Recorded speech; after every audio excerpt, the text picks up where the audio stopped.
السلام علیکم، میں ہوں حسن ظفر، یہ ہے پولیٹیکل زون۔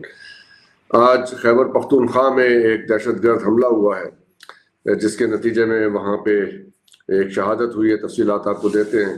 ضلع نوشہرہ کی جہانگیرہ تحصیل کے قصبے میں واقع مشہور دارالعلوم حقانیہ کے نائب محتمم اور جمعیت علماء اسلام سین کے سربراہ مولانا حامد الحق حقانی جمعے کی نماز کے بعد مدرسے کی مرکزی مسجد میں ہونے والے خودکش دھماکے میں شہید ہو گئے۔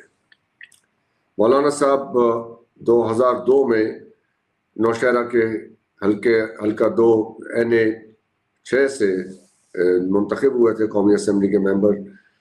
تاہم 10 اکتوبر 2007 تک پاکستان کی 12ویں قومی اسمبلی کے رکن کی حیثیت سے خدمات انجام دینے کے بعد انہوں نے احتجاجاً استعفیٰ دیا تھا۔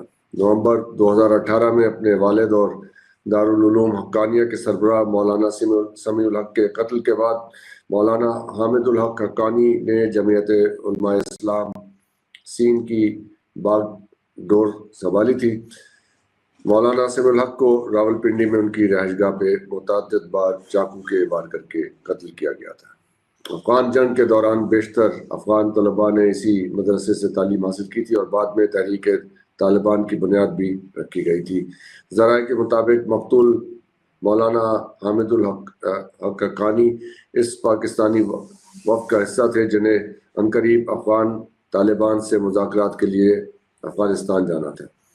2001 سے 2019 تک دہشت گردی کی وجہ سے تقریباً 65,000 افراد جہاں بحق ہو چکے ہیں، جن میں 7,000 سیکیورٹی اہلکار بھی شامل ہیں۔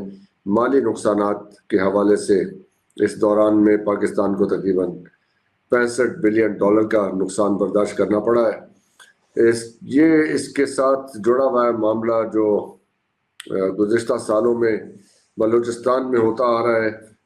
ضلع پشتین اور قلعہ سیف اللہ میں 2 بم دھماکے ہوئے۔ یہ سال 2024 کی بات ہے، جن میں کم سے کم 30 افراد ہلاک اور 40 سے زائد زخمی ہوئے تھے۔ دونوں حملوں کی ذمہ داری داعش اور اسلامک اسٹیٹ پاکستان صوبے نے قبول کی تھی۔ اگست 2024 میں بیلا کیمپ پر خودکش حملہ ہوا۔ پھر اس کے بعد نومبر 2024 میں کوئٹہ ریلوے اسٹیشن پہ خودکش حملہ ہوا۔ 2025 کے اہم واقعات میں بلوچستان کے کاچٹی ضلع میں سیکورٹی فورسز نے خفیہ اطلاع پہ کارروائی کرتے ہوئے 27 عسکریت پسندوں کو ہلاک کیا تھا۔ فوجی بیان کے مطابق یہ عسکریت پسند سیکورٹی فورسز اور معصوم شہریوں کے خلاف دہشت گردی کی سرگرمیوں میں ملوث تھے۔ تو اس طرح کے اٹیکس اور کاؤنٹر اٹیکس ہوتے رہے ہیں۔ اس کے ساتھ ہی اکنامک سچویشن بھی ہمارے سامنے ہے۔ اس وقت جو کرنٹلی پاکستان کے فوریکس ریزروز ہیں وہ 10 سے 12 بلین ڈالر کے ہیں۔ حکومت کہہ رہی ہے کہ مہنگائی کے اشاریے کم ہو گئے ہیں۔ فوڈ انفلیشن ڈیفینیٹلی کم ہوئی ہے، لیکن over all economic situation has no signs of any significant improvement. شرح نمود جو ہے یعنی GDP گروتھ ریٹ وہ بھی 1% سے نیچے ہی ہے۔ پروجیکشن تھی کہ اس سال میں وہ یہ کہ 2.25% ہو جائے گی۔ doesn't seem to be like that. So ایک کمبینیشن ہے دہشت گردی کا، اکنامک سچویشن کا۔ حکومت سے یا جن سے بھی بات کریں انویسٹمنٹ کے حوالے سے وہی کہتے ہیں سیکیورٹی صورتحال ہے، اس وجہ سے یہ اکانومی ٹھیک نہیں ہو رہی ہے، انویسٹمنٹ نہیں آ رہی ہے۔ تو انویسٹمنٹ کس نے لے کے آنی ہے؟ حکومت کا ہی کام ہے۔ لا اینڈ آرڈر مینٹین کرنا بھی انہی کا کام ہے۔ یہ فیلیئرز کیوں ہو رہے ہیں، اس کو آج ڈسکس کرتے ہیں۔ ہمارے ساتھ بریگیڈیئر عمران ملک صاحب ہیں اور ڈاکٹر راؤ منظر حیات صاحب ہمارے ساتھ ہیں۔ راؤ صاحب بہت بہت شکریہ آپ کے جوائن کرنے کا۔ بریگیڈیئر صاحب آپ سے اسٹارٹ کرتے ہیں۔ یہ سیکیورٹی کی صورتحال it's not getting better, it's not getting any where.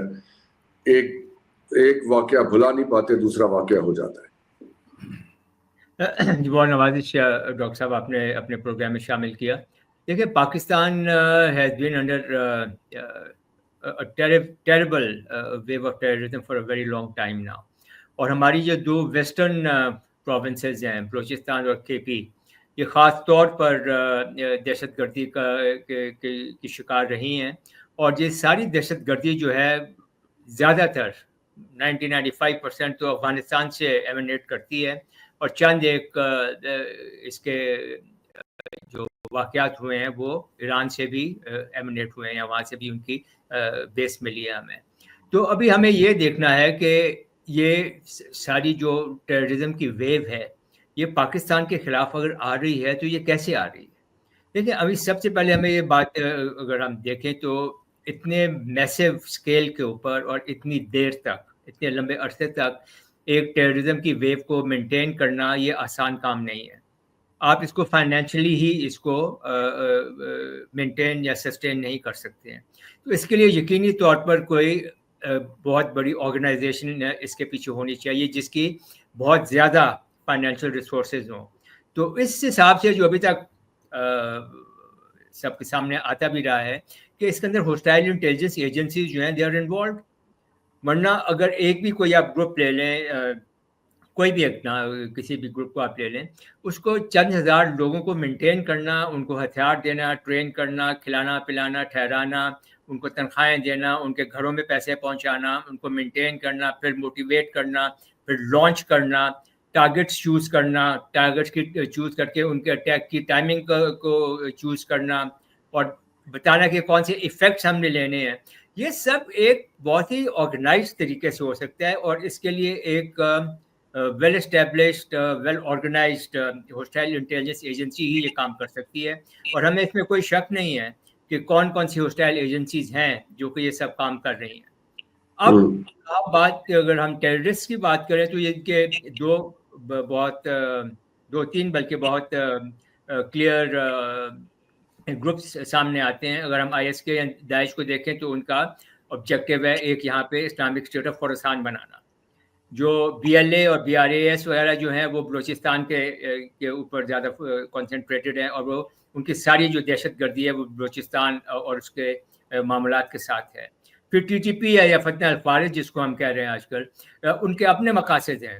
وہ تو پاکستان اور پاکستان افواج کی جو ہے ہیٹریڈ میں اور اس کے جو خلاف ان کے دلوں میں نفرت ہے یا جو بھی وجوہات ہیں ان کی بنیاد کے اوپر وہ پاکستان کے اوپر حملے کرتے رہتے ہیں.